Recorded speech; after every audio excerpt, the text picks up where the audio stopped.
La conteuse est la mère de clan du cycle lunaire qui tombe au mois de juin et qui est représentée par la couleur rouge. La conteuse nous enseigne à avoir foi, à être humble et à rester jeune de cœur en gardant intacte notre innocence. Ce sont là quelques-unes des médecines qui se trouvent dans la couleur rouge. Le 6e cycle de vérité gardé par cette mère de clan est celui de parler en vérité. La conteuse apprend à ses enfants humains à parler à partir de leur cœur, à dire toujours ce qu'ils veulent exprimer de façon authentique, claire et concise. Cette mère de clan est l'enseignante de la vérité et l'éclaireur qui nous montre la foi qui nous est nécessaire pour trouver notre chemin à travers la forêt illusoire de nos propres confusions. La conteuse nous apprend que dire ce qui est vrai est la base de la tradition orale qui garde vivante la sagesse universelle qui traverse le temps. Les leçons durement apprises qui ont guidé de façon sûre d'autres êtres humains sur la route rouge de leur vie physique s'appliquent à tous les hommes parce qu'elles sont basées sur des vérités éternelles. La conteuse nous apprend à utiliser l'humour pour chasser nos peurs et à équilibrer le sacré et l'irrévérence. Lorsque nous pourrons rire de notre humanité et de nos tentatives insensées pour maintenir nos limitations, nous aurons vaincu les démons que nous avons nous-mêmes fabriqués et qui nous ligotent à nos grands drames, ainsi que notre besoin de nous créer des bouleversements en permanence. À travers l'écoute des histoires des autres et de la façon dont ils intègrent les leçons qui se présentent sur leur chemin, nous devenons capables d'ouvrir notre perspective sur nos propres rites de passage sur Terre. Cette mère de clan est aussi la détentrice de la médecine Ekoya, qui nous pousse à grandir par le rire. Le Ekoya peut nous montrer comment atteindre la complétude que notre Orenda désire, en passant par la porte de derrière ou en allant en sens contraire d'une leçon quelconque. L'essence spirituelle ou Orenda voit plus loin que le tunnel de la vision humaine et peut travailler avec la médecine Ekoya pour nous amener à dépasser notre stupidité. Le Ekoya va faire le clown en nous donnant de subtiles leçons sur lesquelles nous pouvons réfléchir ou que nous pouvons ignorer. La conteuse sait aussi tisser une histoire qui met en scène les caractéristiques des leçons de vie d'une personne sans la montrer du doigt pour autant. La personnalité Ekoya de la conteuse piège alors son auditoire qui assiste en toute sécurité à ce qui se passe dans sa propre situation, mais en étant en position d'observateur, au lieu d'avoir à s'y confronter de plein fouet. La conteuse utilise les dons de la sagesse offertes par les anciens, aujourd'hui donnés en esprit, pour présenter les vérités qui ont aidé ses ancêtres. Quand la vérité a été utilisée pour résoudre des problèmes ou défis de la vie, ces vérités sont à partager avec les générations futures. La conteuse et son cycle lunaire sont connectés à la couleur rouge parce que le sang est rouge. La sagesse de tous les ancêtres humains et leurs leçons sont codées dans l'ADN du sang. Selon la médecine indienne traditionnelle, le sang a toujours été reconnu comme le flot de vie qui coule dans notre corps et nous permet de solliciter la connaissance détenue par les sages anciens qui sont venus avant nous. Ce n'est qu'à l'époque moderne que les scientifiques ont découvert que l'ADN porte des empreintes génétiques, mais ils n'ont pas découvert que l'on peut aussi accéder à la pensée collective et à l'esprit de la race humaine à travers les schémas d'ADN de toutes cellules d'un corps humain et par le sang. La conteuse permet à chaque auditeur d'entendre des histoires qui racontent comment d'autres ont trouvé la vérité dans leur vie. Grâce aux paroles de vérité qu'elle dit, cette mère de clan nous enseigne à parler à partir de notre vérité personnelle et de notre point de vue sacré quand on nous demande notre avis. Mais lorsque l'on ne nous demande pas de faire un commentaire, elle nous apprend à écouter, sans avoir à ajouter notre opinion qui n'est pas désirée. La gardienne des histoires de médecine nous rappelle que dire ce qui est vrai ne blesse jamais personne si c'est fait avec amour. Et si nous n'y mettons pas les projections de notre vertu personnelle, ni les jugements mesquins que nous utilisons souvent pour nous critiquer nous-mêmes. Dire ce qui est vrai est un art qui n'inclut jamais de juger l'autre. Désigner du doigt quelqu'un laisse toujours 3 doigts pointés en arrière vers l'accusateur. Cette sorte de jugement ne permet jamais à la personne qui est la cible des critiques de trouver la vérité qui la concerne.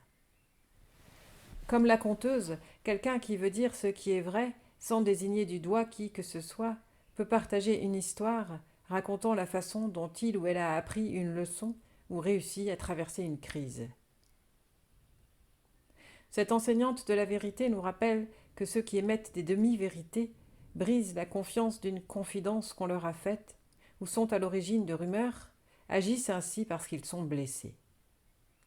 À cause de leur inaptitude à parler vrai, même à eux-mêmes, ils projettent des mensonges et illusions qui sont à l'intérieur de leurs blessures sur le reflet humain le plus proche ou la première situation qu'ils peuvent trouver.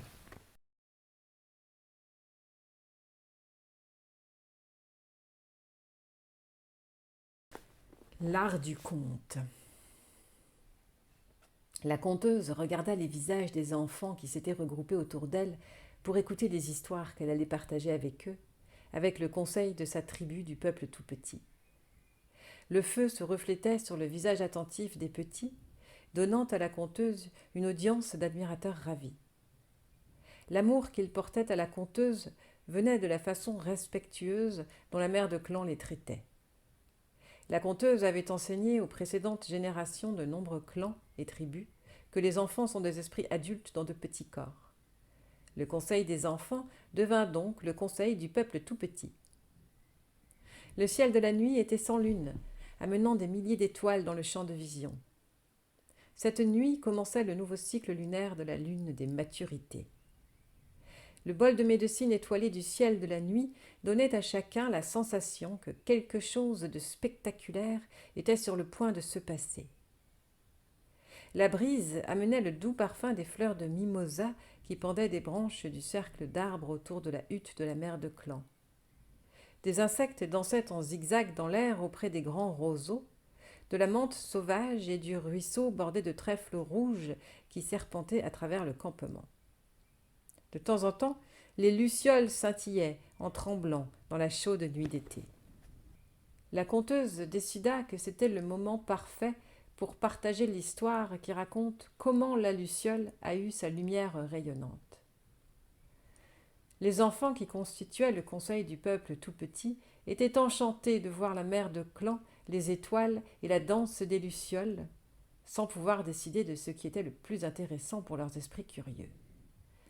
Nawes Kenyo, merci de bien aller, commença la conteuse, avec la salutation traditionnelle qui ramena à elle l'attention dispersée des enfants. Les petits savaient que ce salut était le signe officiel qu'il était temps pour eux de s'installer par terre, de rester très tranquilles et d'écouter sans interrompre. La conteuse ne racontait que des histoires courtes à ce conseil du peuple tout petit, parce que les plus jeunes, qui avaient à peine 3 ans, avaient une capacité d'attention bien moindre que les plus grands, qui faisaient aussi partie du conseil. La conteuse s'éclaircit la gorge et commença à raconter.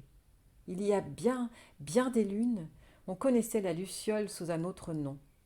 C'était une étoile, et son nom était celui qui oublie de scintiller. Ce petit frère faisait partie de la grande nation des étoiles et vivait avec ses 7 sœurs étoiles qui brillent toujours avec éclat là-haut dans le ciel. La conteuse désigna les 7 étoiles de la constellation du Grand Bison en montrant aux enfants où la voir.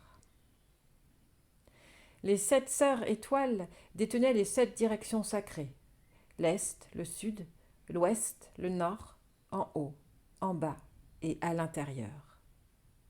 Elles nous ont appris à tous, dans la tribu humaine, à honorer l'abondance que le grand bison nous apporte par chacune de ses directions. Celui qui oublie de scintiller était toujours triste, parce que ses sœurs avaient la mission de détenir pour le grand bison les 7 directions sacrées, alors qu'il n'était pas sûr de sa mission à lui. Il en était si triste que parfois il laissait sa lumière disparaître, et c'est ainsi qu'il reçut le nom de celui qui oublie de scintiller.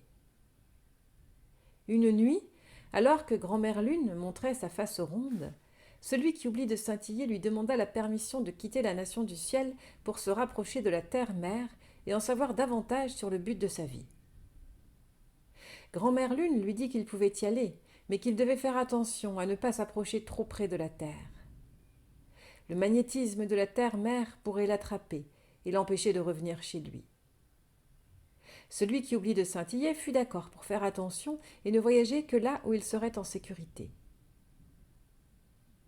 La première nuit, celui qui oublie de scintiller voyagea à travers la nation du ciel jusqu'à se trouver suspendu dans les nuages au-dessus de la montagne sacrée.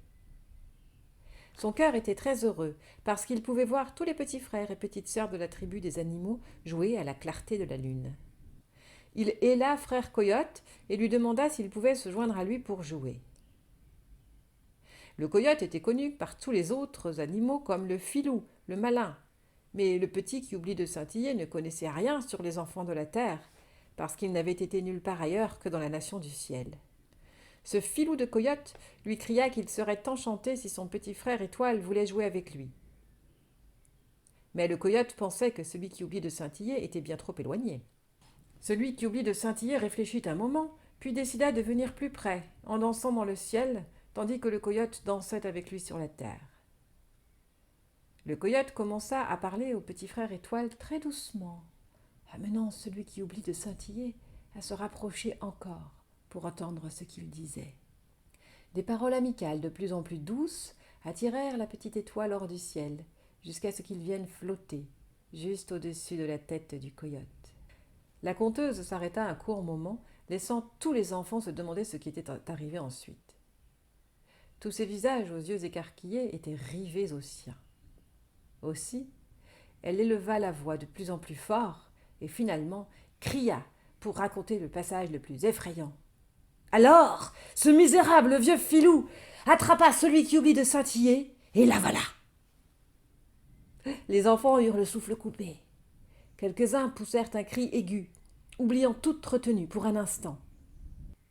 Eh bien, je suppose que vous imaginez tous comme celui qui oublie de scintiller fut terrifié lorsqu'il se retrouva dans le ventre du fin filou. Ça n'allait vraiment pas. Il avait oublié de briller, et voilà qu'il ne savait pas le moins du monde comment il allait se sortir de cette histoire sain et sauf. À peu près au même moment où le coyote avalait le petit frère Étoile, Grand-mère Lune avait baissé son regard et remarqué que celui qui oublie de scintiller n'était plus visible nulle part. Elle s'était mise à chercher encore et encore, mais ne vit pas où le petit frère Étoile pouvait être. Comme elle se faisait du souci, elle envoya les étoiles filantes, qui étaient ses éclaireuses, à la recherche du petit frère. En ces temps anciens, le peuple des comètes était les messagers de la grande nation des étoiles. Ils pouvaient aller et venir partout. Les étoiles filantes recherchèrent le petit frère du haut en bas du ciel sans pouvoir le trouver. À l'intérieur du ventre du filou, le petit frère Étoile était effrayé, mais il savait que ce qu'il avait de mieux à faire, c'était de se rappeler toute la sagesse que ses 7 sœurs lui avaient enseignée. Sinon, il risquait de ne jamais les revoir. Au bout d'un long moment, il finit par se souvenir pourquoi il s'appelait celui qui oublie de scintiller. Il avait toujours eu peur que sa lumière ne soit pas aussi jolie que celle de ses sœurs. Alors, il faisait seulement clignoter une petite lumière par-ci, par-là. Il se rebiffa et envoya toute sa lumière à l'intérieur de son petit corps d'étoile, s'illuminant lui-même et brillant de la façon la plus étincelante qui lui était possible. Le filou se rendit compte soudain que la plaisanterie se retournait contre lui lorsque toute sa fourrure se mit à s'allumer comme grand-père Soleil. Il courut comme un fou en essayant de se cacher des comètes que grand-mère Lune avait envoyées en éclaireuse pour retrouver leur petit frère. Le filou avait repéré les étoiles filantes qui décrivaient de grands cercles au-dessus des prairies pour apercevoir celui qui oublie de scintiller. Le vieux coyote croyait qu'il pourrait berner les étoiles éclaireuses aussi facilement qu'il avait trompé leur petit frère. Mais à présent, l'insaisissable filou était devenu si lumineux qu'il n'y avait aucun endroit où courir ou se cacher pour que les étoiles éclaireuses ne le repèrent pas. Pris de panique, le filou ouvrit sa gueule et cracha petit frère Étoile, puis détala.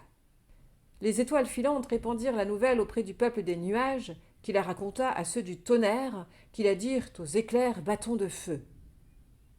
Ce misérable vieux filou méritait de goûter à sa propre médecine. Très en colère, les amis de petit frère Étoile s'étaient assemblés dans la nation du ciel et fomentèrent des orages.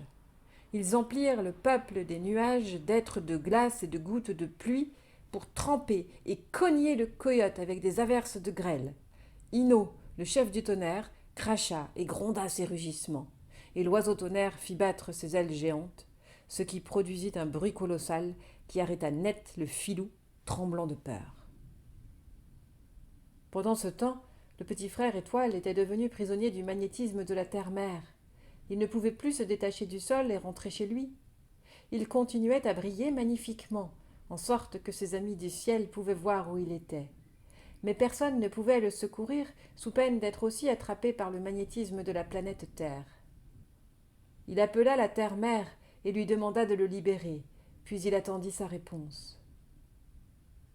L'orage rôdait sur la campagne, donnant au filou une bonne occasion de filer, lorsqu'il retrouva enfin l'usage de ses pattes et décampa pour éviter les billes de glace et la pluie glaciale qui tombait. Des éclairs vinrent se fracasser tout près de lui, et pour finir, un bâton de feu l'atteignit, mettant le feu à sa queue. Le coyote courut à n'en plus pouvoir, en essayant de trouver comment leurrer l'équipe du ciel pour qu'il le laisse tranquille. Petit frère Étoile entendit enfin la terre-mère qui lui parlait parmi les bruits des êtres du tonnerre. Sa voix voyageait sur les vents rageurs qui accompagnaient l'orage que ses amis avaient fabriqué. « Toi qui oublies de scintiller, il va falloir que tu vives avec les enfants de la terre à présent. Si je relâchais mon magnétisme, tu pourrais rentrer chez toi, mais alors tous mes enfants tomberaient de la surface de la terre et iraient voler dans le ciel. Tu es responsable d'avoir oublié de suivre le conseil de grand-mère Lune et son avertissement. Il n'y a pour moi aucune façon de t'aider sans faire du mal à mes autres enfants. Tu dois donc rester ici avec nous et décider quelle sorte d'être de la nature tu aimerais devenir. » Celui qui oublie de scintiller était triste, mais il savait que la terre-mère avait raison. Il n'avait pas pris garde et s'était laissé piéger parce qu'il avait ignoré l'avertissement de grand-mère Lune, lui qui voulait faire partie de la nation du ciel et voir le monde du dessus, comme il l'avait toujours fait quand il vivait avec ses 7 sœurs. Il savait qu'il n'oublierait jamais plus de faire briller sa lumière de façon étincelante, parce qu'il voulait que ses amis du ciel sachent où il était et qu'il n'oublierait pas sa famille. Aussi, décida-t-il de dire à la terre-mère qu'il voulait être une créature qui vole et puisse briller comme une étoile. La terre-mère fut d'accord et le changea en une petite bestiole volante de la tribu des insectes. Et elle mit une minuscule étoile sur sa queue pour qu'il puisse scintiller pour ses amis du ciel et pour que tous les autres petits frères et petites sœurs dans la grande nation des étoiles puissent se souvenir de ce qui pourrait leur arriver s'ils ne prêtaient pas attention à la sagesse de leurs aînés. Encore maintenant, si le coyote entend le tonnerre ou voit une luciole, il va prendre peur et se sauver. Le filou se rappelle que les bâtons de feu ont mis le feu à sa queue et qu'il a dû sauter dans une mare pour l'éteindre. Certaines personnes disent que les bâtons de feu et les êtres du tonnerre ont damé le pion au coyote pour donner la victoire au petit frère Étoile et lui faire honneur. C'est ainsi que celui qui oublie de scintiller reçut le nom de ver luisant. Sa queue de luciole s'éclaire pour rappeler au coyote la seule équipe qui ait jamais piégé le filou, le malin, en mettant le feu à sa queue. Lorsque la queue de la luciole s'illumine, nous, êtres à 2 jambes, nous rappelons qu'il est bon de laisser notre médecine briller et de garder une lueur dans notre regard, afin que le filou ne puisse pas nous rouler en nous amenant à suivre un chemin tordu. Tous les enfants étaient assis bouche bée ou yeux écarquillés, fascinés par la conteuse, savourant la richesse de l'histoire du petit frère Étoile.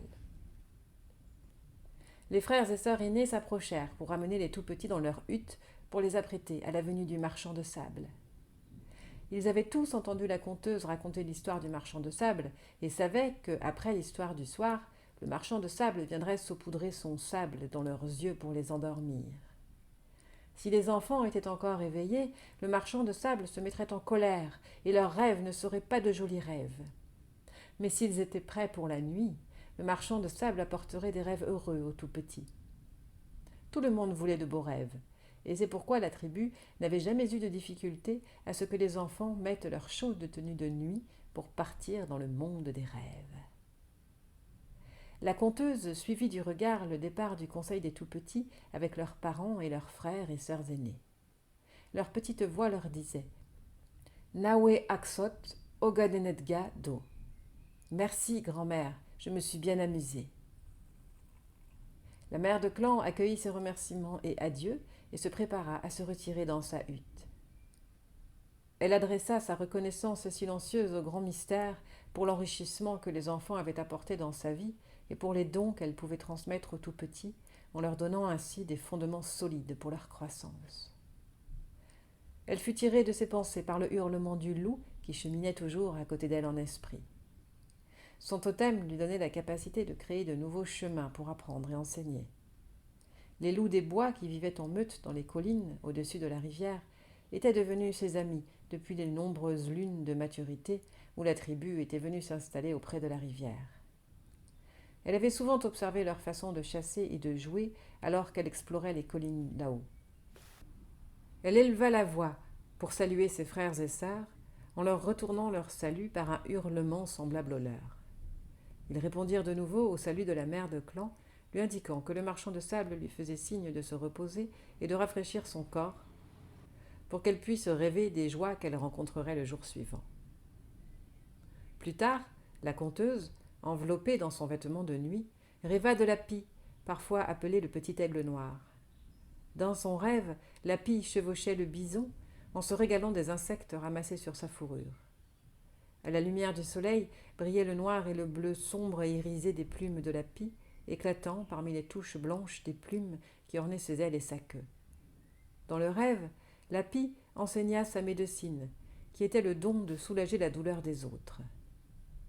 Petit aigle noir apprit à la conteuse que les contrariétés dans le corps étaient un avertissement pour indiquer qu'un changement était en train de se produire.